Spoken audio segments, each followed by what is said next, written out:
Hello, everyone, and welcome back to the Diversity and Humanity Summit, featuring the best-selling authors of the brand new book, The Diversity and Humanity. I am your host, Kayleigh O'Keefe, the founder of Soul Excellence Publishing, and I'm so delighted to be joined for the next 30 minutes by Kristen Crockett. Kristen, welcome. It's so good to see you. Thank you, Kayleigh. Excited to be here.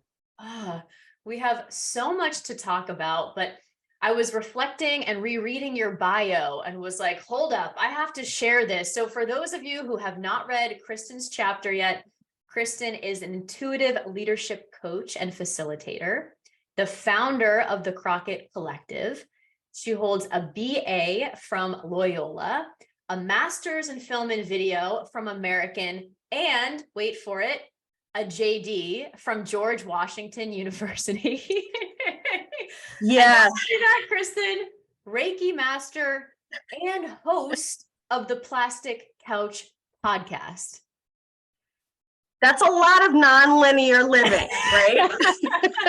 It feels like a lot of intuitive living, which I know we're going to talk about, but actually let's start right there with host of the Plastic Couch podcast. Can you just tell us a little bit more about what that's about, what's behind the name? Because I love it so much, and I think we all need to learn a bit more. Yeah, so I think that some people may remember, depending on how old you are, growing up sitting on either your aunts or your moms or your grandparents, like couch that was covered in plastic, right? And so we know that feeling where it's like you can feel your legs sweating. You're like, why is this plastic on this couch? What is the point of this? And it was really for them to preserve something that they loved for the future. And ultimately what it comes down to is, what is preventing us from enjoying life now? What's preventing us from, the career, the relationship, the life that we want right now at this very moment? So on the Plastic Couch podcast, we talk about all things like grief and fear and career and relationships and all the nuances that really help us to understand like what's preventing us from living the best life right now. What a metaphor. Like to think too with the plastic couch, like it's actually a pretty simple removal of the plastic. Exactly. You choose to do so, but correct. I mean, as you were sharing, like you just took me right back to my great grandmother Louisa's house, going over there, plastic couch, Italian cookies, and her special like angel toast, which was just toast, butter, and cinnamon that we loved as kids. And wow, yeah. So I just got a whole visual from what you just expressed there. It's so good. So everyone go listen to the Plastic Couch podcast. I know we're going to get into some of the themes today in our conversation. Wow, thank you for giving me that memory. I really hadn't thought about that. Yeah, I mean, that's the thing is like we go back into our bodies, we go back into the past to remember those things, right? And just a special note for people, Claudia is actually featured on the latest episode of the Plastic Couch. So for those of you who don't know, Claudia is a fellow author in this book. She's coming up today at 1:00 as well. And so we're just loving like the mutuality of this whole collaboration together, finding opportunities to lift each other up, to share our voices, to use our platforms.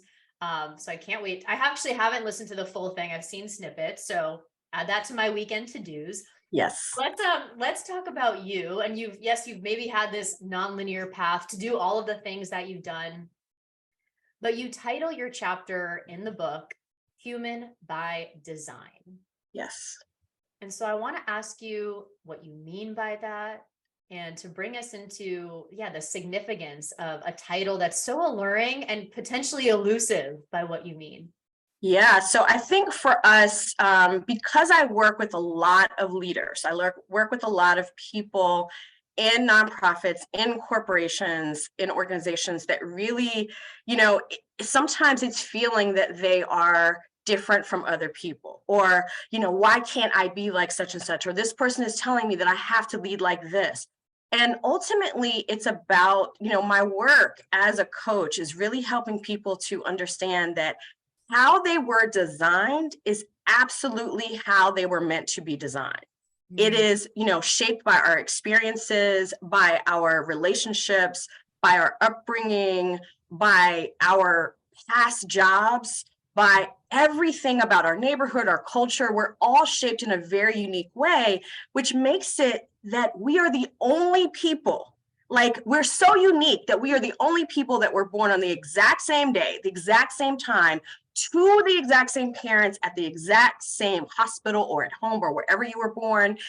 That's what makes us so unique. And so we are definitely human by design. It also goes into, I don't talk about this in the chapter, but I am absolutely like human design as a tool, which is also about how we best utilize energy in our life to align ourselves with what we love. I also do human design. So it's a little play on that as well.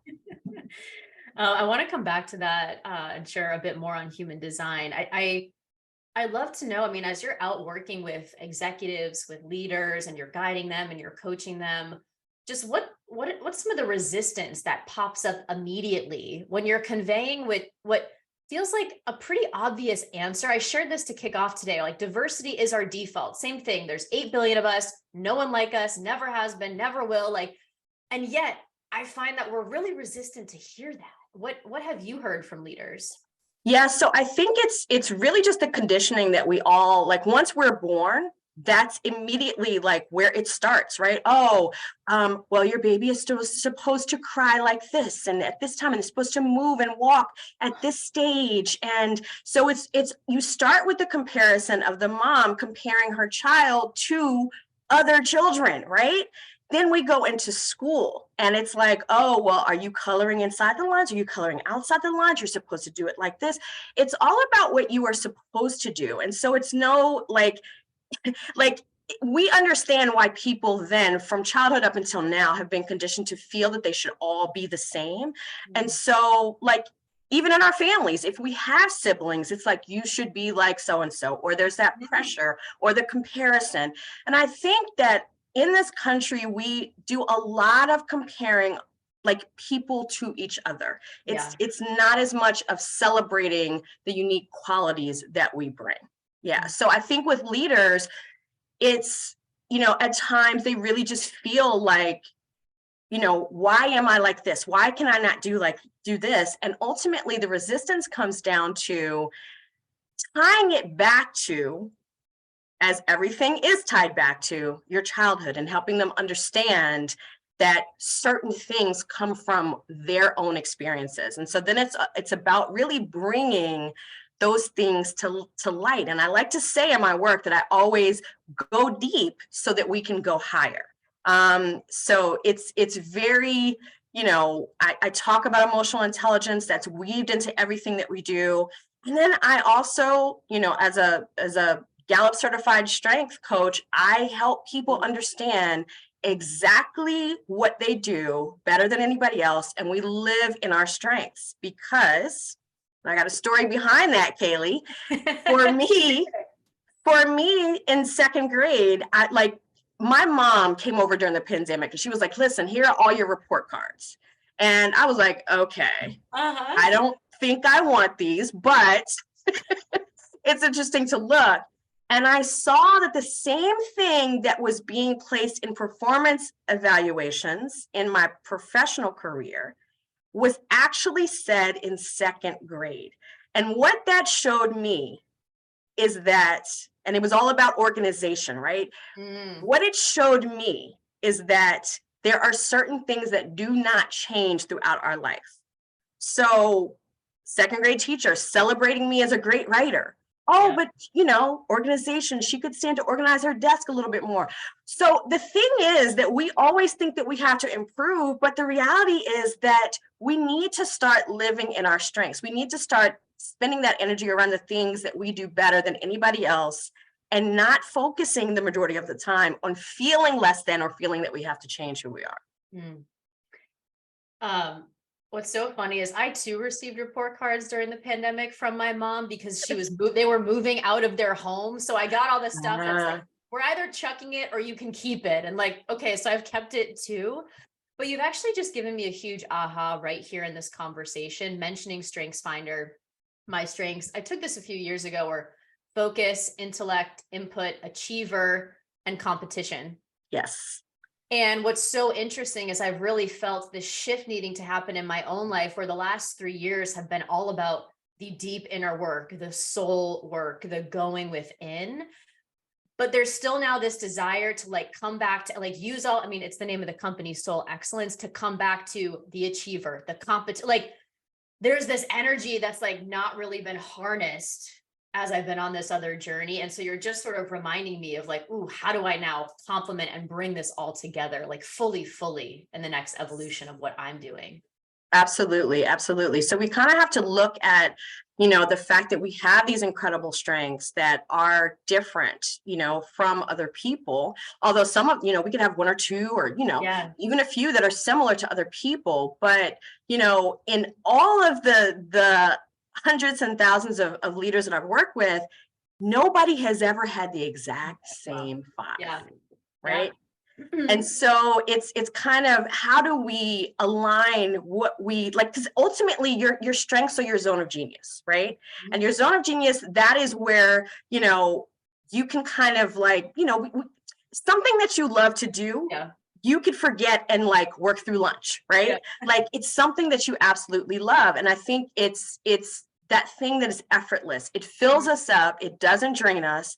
And that's how you actually start to align your life, is learning about the things that are effortless, that don't drain your energy, so that you can really just kind of be who you are, right? So being someone else or being in competition with someone else is super draining, right? Because everything about us, like our brains, we're all focused towards winning or being like this other person. But when you can just be and you can exist in your true zone of genius, that's true alignment, right? That's effortless.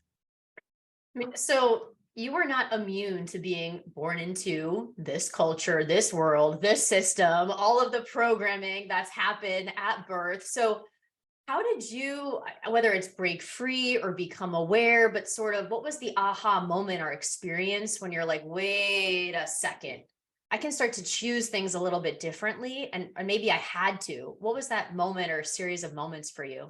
Yeah, so for me, it all was really about my career. So as you read in the beginning, it was going through all these different moments, because it was even something that I felt like I wanted to do. You start listening to other people. And as a kid, the very first thing that I used to pretend that I was Snoopy typing on my typewriter. I wanted to be a writer, right? And then people start talking to you about, oh, do writers make a lot of money, right? And then I said, okay, well, I want to be an attorney. Oh, attorneys come a dime a dozen, right? So you start listening to other people. So I found myself like, even there's 2 points. One was in law school, where I was doing I was working with students at the time, and we had a couple students that were really interested in becoming attorneys. And so I did this, Survey Monkey, and sent it out to all the different, attorneys that I knew. It was probably over 100 attorneys, and they all were like, don't be an attorney. And I was really shocked. I was really shocked. They were like, don't go to law school. And it turned out that out of all the attorneys that I met, I knew one that was truly happy with what they were doing. And I grew up with a father. My father was not happy in what he was doing. And, it impacted us as kids. It impacted all of the relationships around him. And one thing he would always say to me is, do what you love. Do what you love. And so I went into education, was burned out from education. After I decided, well, let me start back there. I decided that I did not want to practice. And it was a moment which went against everyone else, because when you think about society and you think about TV shows, who doesn't want to be an attorney? Well, I didn't, right? So when I made that decision to say, no, this is not what I want to do. And I always, I loved the experience of going to law school, but I didn't want to be miserable. So when I went into education, I then left, and, still in it now, but, technically, but I left, and then, went into sales And I was in sales for leadership development, traveling all across the country, and was miserable. Like, was really miserable in the relationship that I was in at the time. I never saw my friends or family. And the moment that changed everything for me was being on a plane. And there was a couple that sat across from me. He ordered a ginger ale, so close I could hear him. And the plane dropped down in the sky. And when it dropped down so many feet that his ginger ale flew out and hit the ceiling, I was like, oh God, we're going to die. Am I happy? Am I even happy? And I was like, no, I'm not happy. And when we made it, when we touched down, that was like, I got to quit my job. I have to. So, you know, I gave them notice. And when I gave them notice, it was like I spent the next month doing the things that I wish had been done for me in that job. You know, the training that I wish that had been given, for, you know, to me. So a lot of my life is really about helping people do what comes naturally to them, do what feels great, what feels aligned with their soul, what feels, you know, what fills them up. And that was, for me, it was a whole journey on how to get there for me. I love hearing the fuller story as you're sharing it here. And I'm thinking back to 8th grade Kayleigh, who absolutely wanted to be a lawyer because I loved Law and Order and I loved Angie Harmon. Yes. And then in high school, you know, once people find out you're smart, the mantra was like, oh, you need to be a doctor. So I was like, correct. Oh, okay, I will be a doctor. Meanwhile, like, I hate blood. Like, I'm just not a hands-on person. Like, no. But of course I went to college, like pre-med. Okay, I guess I'll do this, you know, always like trying to be what other people wanted me to be.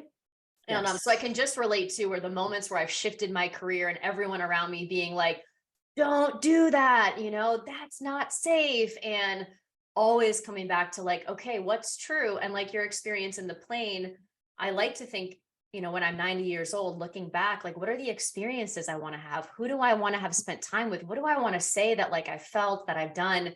And it makes things a little bit easier to start to like come back into alignment. Yes, absolutely.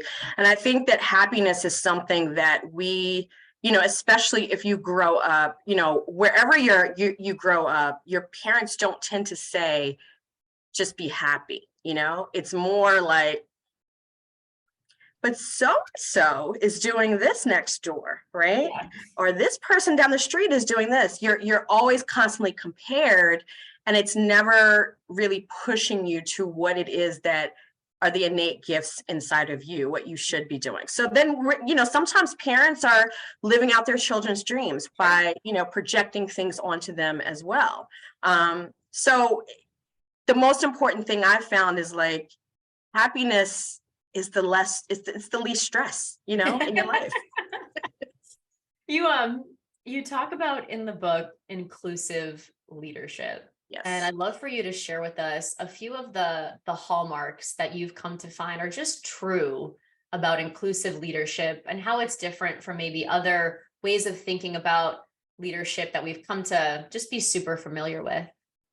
Yeah, so I think with diversity and with leadership, there are certain things that we always think about. And most of the time, diversity leaves out all kinds of different people. For me, diversity is everybody. And that means every color.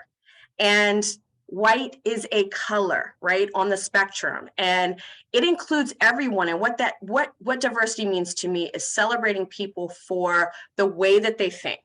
The way that they recharge. We're talking about introverts or extroverts, right? We're talking about the way that people process information, how they rest, you know, like they're different energy types. Some people go all day long, and others have ebbs and flows of energy, right? So all of these things are about diversity, but it also brings itself to the experiences that you've had. And when we talk about leadership, I'm never normally talking just about leaders with a title. To me, everybody in the organization is a leader because you are influencing everyone around you all of the time. So when we talk about inclusive leadership, it is literally embracing people for who they are and not who you want them to be, right? So when we talk about micromanagement, it's normally coming from a place of fear. You're afraid that this person is not going to do it in the way that you want it done. You're afraid of what, your managers might say if it's done wrong, or how you might look. All of this is from a place of fear, right? But if we provide people with what's the deadline, what are the guidelines that have to happen, and allow them the space to do it in their way. I mean, and that's the most important thing, is that we cannot create a culture of people who just are like us and who are going to do it in the exact same way that we do it. That's, that's a robot, right? Well, that's exactly what I was thinking, right? It's like, no, there are some places where like efficiency and uniformity makes sense. And it's the production line for a car. It's, simple programming things. And those are all things that, like, as we see, will be done by robots. But the creative work, the way of being, the type of organizations we want to create. I mean, I felt called out with what you were saying. Like, I was thinking of a younger manager version of Kayleigh, where it's like, no, I really wanted it to be done like how I would have. And when it wasn't, of course, like, I took it over, worked late to do it my way, like all of the frustration that caused by wanting to create lots of mini me's, which you talk about in the book, of like, no, don't do that. Yep. Like, yeah. I did that, made that mistake. Yep. Yeah, because even the mini me's, it's like sometimes we see different versions of ourselves, and amongst our direct reports or our coworkers, and we like attach ourselves to them, like, oh, well, they're like me, and I was like this. Let me kind of teach them, and like it's fine to see different elements of yourself in others, but we have to allow them to grow and to be who they are outside of, like who we were. Right. Mm-hmm. So it's not the exact same. Even in that, it's allowing people to do things in their own way, even if you see yourself in them. You know what? It struck me as you were sort of sharing your definition of inclusive leadership and what you mean by diversity. And I don't know the exact like scientific terms for this, but what you really it instantly clicked, where right now it feels like there's such a narrow conversation or spectrum of what we mean by diversity in corporate. And it's almost like with light, like our eyes actually only perceive certain rays on the spectrum, but in fact, there's so much more that's just not visible to our eye. Yes. And that's exactly what you're saying here, is like, we have this narrow thing that's actually now like boxing people in again. And you're like, no, we got to go full spectrum here and take into account the full human being. And here's what I mean by that. Yeah, absolutely. And I think that the way that I look at life is that everything is on a spectrum. Everything is. There's nothing that's static, right? So if we are constantly finding new planets, right, then we are different from who we were 20 years ago, 30 years ago, even last year. We are constantly evolving. And so we do have to look at this spectrum of all different types of people and what actually makes up that diversity. A lot of it, to me, is, it's like, I talk about introversion so much because introverts are always, expected to be like extroverts. I will, sometimes coach people, and they will say, well, so-and-so doesn't speak up, on my team. And, that's a problem. Listen, introverts are people who recharge by themselves, right? Mm-hmm. And it's really important that you create a safe and trusting environment for them, and then they will speak. But if you are, an environment, a team, a culture, an organization that really does not celebrate making mistakes, then perfection is going to make people really think about what they want to say. They're not going to want to make mistakes. They're not going to want to talk out of turn. They're not going to want people talking about them or holding it above their head for 10 more years. Oh, do you remember what this person said in this meeting? Like, oh, can you believe it? Right. And so a lot of this is, understanding that trust and creating the right relationships within the organization really allows people to feel seen and heard. And it also allows people to do things and to be themselves and to accomplish things in a way that works best for them. And it's important that we absolutely look at all of the different ways out there that allow people to get the work done in a way that is best for them, but also the organization, right? That they can't necessarily be separate, but they can work in collaboration. What I love about your chapter is, through the questions that you ask us, you give us tools that we can use. And I'd love to end our conversation on this. In the back of your chapter, you talk about developing affirming relationships and how, the typical questions that we show up with of like, what do you do and where are you from? Like, those are fun. They are interesting, but it's like, we've got to go deeper now. There are more interesting things that we have to start understanding: introversion, extroversion, strengths, human design, how people make decisions, what their values are, what they prioritize, like all of it, what their preferences, how they grieve, right? Because grief and loss is a whole part of this, right? Yeah. I lost a coworker at work, right? She passed away. So it's all of this is a part of it. The infertility that people experience, there are policies that don't include, what happens when you have an embryo, when you have a child, a miscarriage, right? Is that in your policies, right? So, but sorry, go ahead, Kayleigh. I know we were getting back to relationships too. Well, no, but you just made me think, like, when I read your chapter, I was like, oh yeah, like if I weren't back in the workplace and weren't my own boss and like lost my best friend, right? And that wouldn't fall in like the bereavement policy, like what? It's sort of like, but no, like that person matters so much. And so yes, read Kristen's chapter 2, especially if you're in an organizational role where you can influence these things and start shifting the conversation.